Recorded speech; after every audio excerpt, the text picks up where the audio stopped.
নমস্কার আমার দর্শক ও শ্রোতাবিন্দু, আমার সৎসঙ্গী গুরু ভাই বোন। আজকে আমি আপনাদের সঙ্গে আবার এসেছি, আলোচনা করব আপনাদের সঙ্গে আমি বাংলাদেশ সম্পর্কে।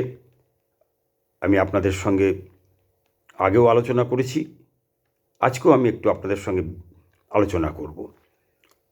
আমরা বেশ কিছুদিন ধরে দেখতে পাচ্ছি যে আমাদের দেশেও এমন কিছু ঘটনা ঘটছে যে ঘটনাগুলো একটা প্রশ্নচিহ্ন এঁকে দিচ্ছে। বাংলাদেশের দেখা দেখি তাদের মতো হয়ে গেল ভারত, প্রশ্নটা মনে জেগে উঠছে। ভারতের বুকে ঘটা সাম্প্রতিক ঘটনাগুলি থেকে এই প্রশ্ন মনে এলো। একে একে আমি তা আপনাদের সামনে বিশ্লেষণ করব।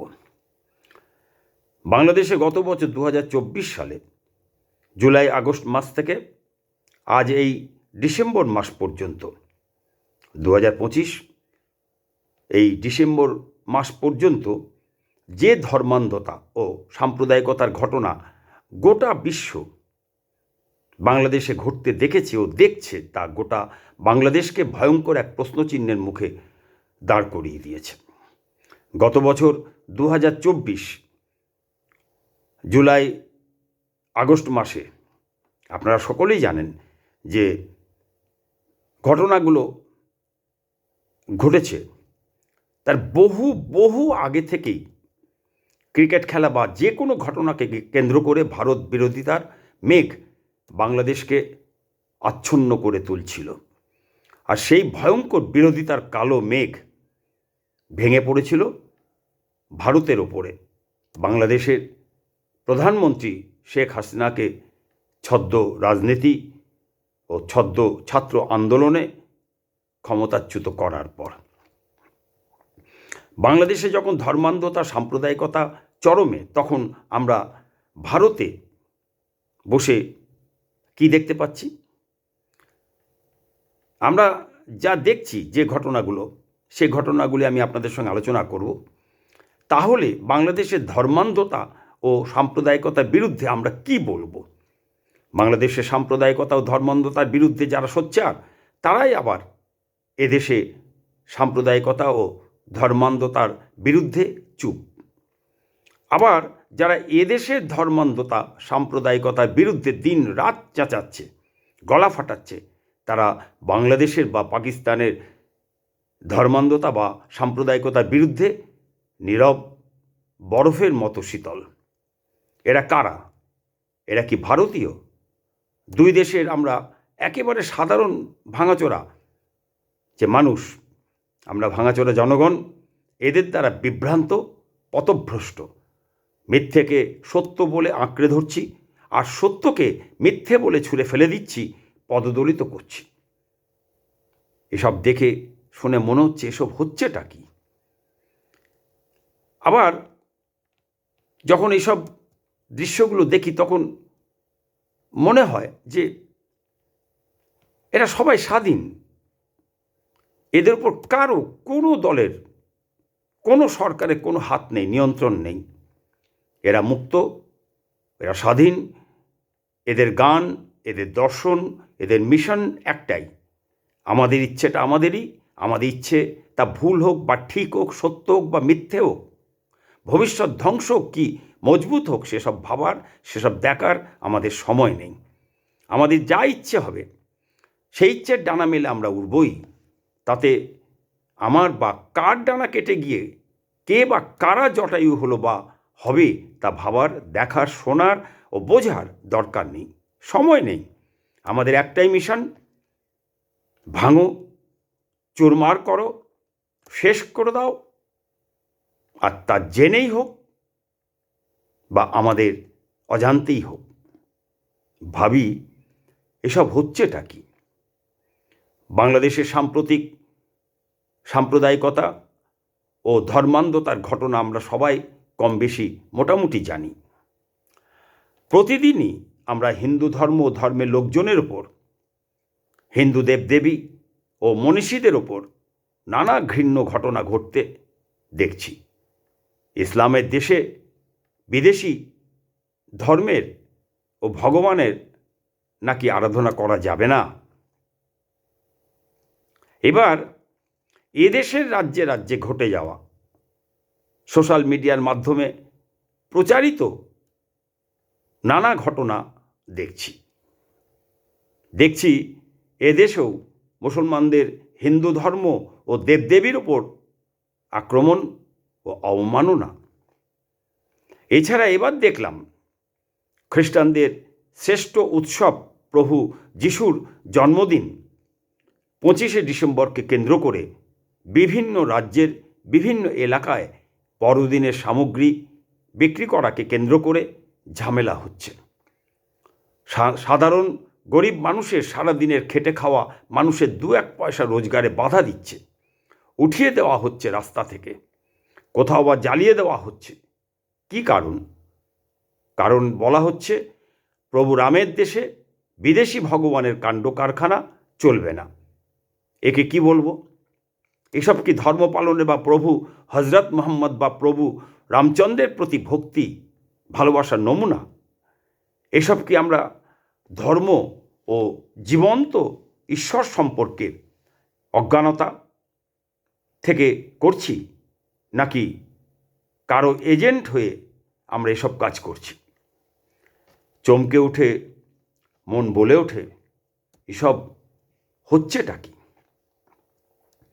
আচ্ছা, এই যে ঘটনাগুলি ঘটছে, এই ঘটনাগুলি কি সত্যি? এগুলি সত্যি সত্যিই ঘটছে? এগুলি কি এআই দিয়ে তৈরি ঘটনা? এই ঘটনাগুলির পিছনে সত্যতা কি? কারণ কি? কেন ঘটছে? কে ঘটাচ্ছে? আদৌ ঘটছে নাকি সবটাই নাটক? যারা ঘটাচ্ছে তারা কোন দলের বা হিন্দু ধর্মের কোন প্রতিষ্ঠানের প্রতিনিধি? রামের দেশে, কৃষ্ণের দেশে, সংখ্যাগরিষ্ঠ হিন্দু দেশে, ধর্মনিরপেক্ষ দেশে কোনো খ্রিস্ট ধর্মের প্রচার করা ও বিক্রি করা যাবে না বলে বাধা দিয়ে গগনভেদী চিৎকারে জয় শ্রীরাম, জয় শ্রীকৃষ্ণ বলে ধ্বনি দিয়ে উঠছে কারা? কেন? তারা কারা? কাদের বা কোন দলের প্রতিনিধি? কেন বিক্রি করা যাবে না? কারণ কি? নাকি যার যা ইচ্ছা তাই করবার জন্য এই ভারতবর্ষ, যে যা ইচ্ছা করতে পারে এই ভারতবর্ষে, আর ভারতের অঙ্গরাজ্যগুলি তাদের জন্য মৃগয়া ক্ষেত্র? কোনো কড়া প্রশাসন ও প্রশাসক থাকবে না? ধর্ম ও ঈশ্বর এবং জীবন্ত ঈশ্বর সম্পর্কে প্রকৃত শিক্ষাদানের চেতনা জাগাবার ও বৃদ্ধি করার কোনো ব্যবস্থা থাকবে না? চেষ্টা থাকবে না? বিবেক বলে কি কিচ্ছু নেই? এসব হচ্ছেটা কি? আবার দেখলাম পার্ক স্ট্রিটে, কলকাতার পার্ক স্ট্রিটে বড়দিন উৎসবের মাঝে শ্রী শ্রী কৃষ্ণ ভজন অনুষ্ঠানের আয়োজন চলছে। পার্ক স্ট্রিটে বড়দিন পালনের মাঝে রাস্তার উপর তুমুল কীর্তন চলছে। আবার দেখলাম এক চার্চের বাইরে হনুমান চল্লিশা পাঠ হচ্ছে। এসব দেখছি সোশ্যাল মিডিয়ার মাধ্যমে। জানি না এগুলো সত্যি কিনা, কিন্তু আমরা যা দেখছি এগুলো কি ঈশ্বর আরাধনা বা ধর্ম পালন? এরা কি প্রকৃত রাম বা কৃষ্ণ ভক্ত? এগুলো কারা করছে? কেন করছে? কাদের নির্দেশে কোন ধর্মীয় প্রতিষ্ঠান বা রাজনৈতিক দল করছে? হতাশ, অবসাদগ্রস্ত মন বলে, এসব হচ্ছেটা কি? আবার দেখি হিন্দু সম্প্রদায়ের লোকেরা জয় শ্রীরাম, জয় শ্রীকৃষ্ণ বললে অনেকের আবার অ্যালার্জি হচ্ছে। সাম্প্রদায়িক স্লোগান বলা হচ্ছে, উস্কানিমূলক আওয়াজ তোলা হচ্ছে বলে প্রতিবাদ করছে। আবার যখন এর উল্টোটা মুসলমান সম্প্রদায়ের লোকেরা আল্লাহ আকবার বলছে, যখন সাম্প্রদায়িক উস্কানিমূলক কথাবার্তা বলছে, তখন চুপ থাকছে। কোনটা সাম্প্রদায়িক ধর্মীয় স্লোগান? কোনটা সাম্প্রদায়িক উস্কানিমূলক আওয়াজ? অবাক হয়ে ভাবি, এসব হচ্ছেটা কি? এগুলো দেখা জনগণের দ্বারা নির্বাচিত জনপ্রতিনিধি ও সরকারের কাজ, তাই তো? নাকি প্রশাসনের কাজ নয়? সরকার বা প্রশাসন, জনপ্রতিনিধি দেশের ধর্ম, রাজনীতি, সাহিত্য, বিজ্ঞান ইত্যাদি সমস্ত ক্ষেত্রের ভীষ্মরা যদি মহাভারতের মতো চুপ করে থাকে, তবে পুনরায় মহাভারত অবশ্যম্ভাবী। আর সাধারণ সচেতন জনগণ যদি এইসব দেখেও না দেখে, চোখ বন্ধ করে রাখে, না দেখতে ও বুঝতে চায়, এইসব কাজে প্রত্যক্ষ অপ্রত্যক্ষ প্রশ্রয় দেয়, তাহলে সাম্প্রদায়িকতা ও ধর্মান্ধতা বাড়তেই থাকবে, তাই নয় কি? ধর্ম ও ঈশ্বর বিশ্বাসী প্রকৃত হিন্দু, মুসলমান, খ্রিস্টান, বৌদ্ধ ইত্যাদি সমস্ত সম্প্রদায়ের জ্ঞানী ভক্ত মানুষেরা কি প্রশ্ন তুলবে না কোনোদিনও যে প্রভু রামচন্দ্র, কৃষ্ণ, বুদ্ধ, যিশু, হজরত মুহাম্মদ, মহাপ্রভু রামকৃষ্ণ এরা কি শুধু তাঁদের অনুগামীদের দ্বারা তৈরি গোষ্ঠী বা সম্প্রদায়ের জন্য পৃথিবীতে মানুষরূপে নেমে এসেছিলেন? তারা শুধু সেই সম্প্রদায়ের সম্পত্তি? প্রভু রাম বা প্রভু কৃষ্ণ কি শুধু হিন্দুদের ঈশ্বর? প্রভু বুদ্ধদেব কি শুধু বৌদ্ধদের আরাধ্য? প্রভু যিশু কি শুধু খ্রিস্টানদের মুক্তিদাতা? প্রভু হজরত মুহাম্মদ কি শুধু মুসলমানদের ত্রাণকর্তা? প্রভু মহাপ্রভু ও প্রভু রামকৃষ্ণ কি শুধু তাদের অনুগামীদের বাঁচা ও বেড়ে ওঠার জন্য এই পৃথিবীর মাটিতে নেমে এসেছিলেন? কেউ কি প্রশ্ন তুলবে না? এসব হচ্ছেটা কি? আমরা যদি আজকেও প্রশ্ন না তুলি, আমার গায়ে আঁচ না লাগে ফুরিয়ে যাবে মামলা মানসিকতায় যদি দিন কাটায়, তাহলে দিন শেষে সেই সাম্প্রদায়িকতা ও ধর্মান্ধতার ভয়ঙ্কর আগুনে আজ না হয় কাল পুড়ে মরবো আমরা সবাই। কেউ ছাড় পাবো না। ভোটের রাজনীতি, ক্ষমতা দখলের রাজনীতি, ক্ষমতা দখলের জন্য ধর্ম ও ঈশ্বরকে যতদিন বোড়ে হিসেবে ব্যবহার করার মানসিকতা যতদিন চলতে থাকবে, ততদিন উগ্র ধর্মান্ধতা ও বিষাক্ত সাম্প্রদায়িকতা পাশাপাশি চলতে থাকবে। সব ধর্ম সম্প্রদায়ী ও ঈশ্বর বিশ্বাসীদের মধ্যে এরকম লোক থাকার জন্য আজ ধর্ম ও ঈশ্বর সম্পর্কে মানুষ আগ্রহ হারাচ্ছে, অবিশ্বাসী হয়ে পড়ছে ক্রমশ। ধর্ম মানুষের কাছে বিরক্তির কারণ হয়ে উঠেছে। ধর্ম সম্প্রদায়কে কলঙ্কিত করতে এরা মূল দায়ী। আর যারা ধর্ম ঈশ্বর মানে না, তাদের জন্য, সেই সমস্ত রাজনৈতিক দলের জন্য এই সমস্ত ঘটনা একেবারে পড়ে পাওয়া 14 আনা প্রবাদের মতন।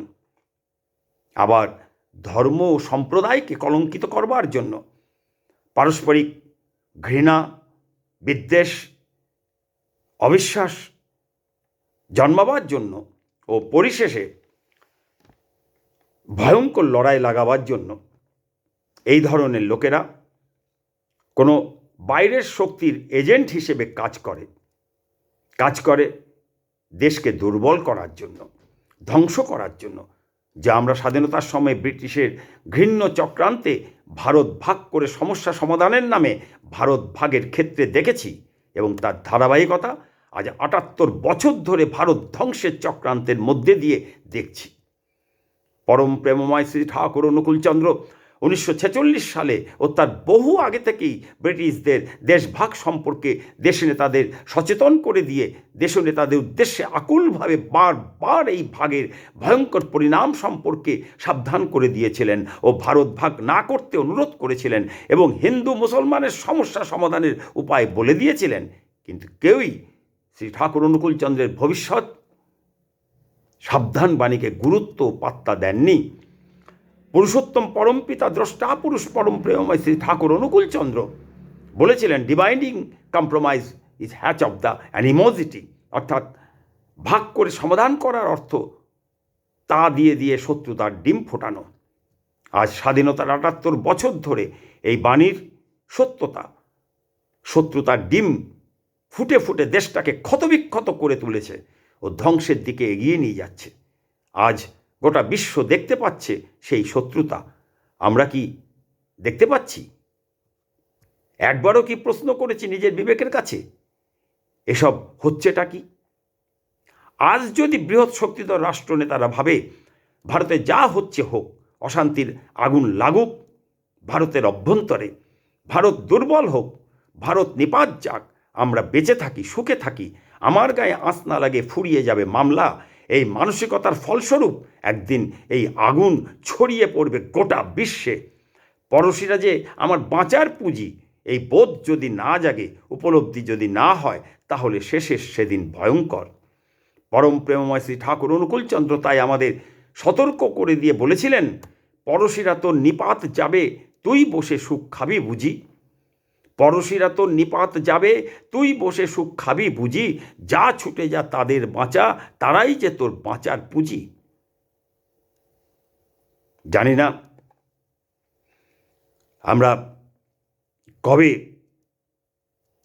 এই সহজ সরল এই সত্য কথাটাকে আমরা উপলব্ধি করতে পারব। আমরা জানি না কবে মানুষ আয়নায় নিজের মুখ নিজে দেখবে যে আমি যা করছি আমি ঠিক করছি। আসুন আমরা একবার ভেবে দেখি, আমার সৎসঙ্গী গুরু ভাই বোন, আমরা সবাই মিলে একবার ভেবে দেখি যে ঠাকুর কেন এসেছিলেন, কী জন্য এসেছিলেন তিনি। আজকের মতন এখানেই আমি বিদায় নিচ্ছি। আমি আবার আপনাদের সামনে আসব পরবর্তী বিষয় নিয়ে। আপনারা খুব ভালো থাকুন। আপনাদের কাছে আমার একটাই বিশেষ অনুরোধ, আপনারা আমাকে আপনাদের মূল্যবান মতামত দিয়ে আমাকে সাহায্য করবেন। আগামী দিনে আমি আরও ঠাকুরের যে দৃষ্টিভঙ্গি তা আমি আপনাদের সামনে যাতে তুলে ধরতে পারি। নমস্কার, জয় গুরু।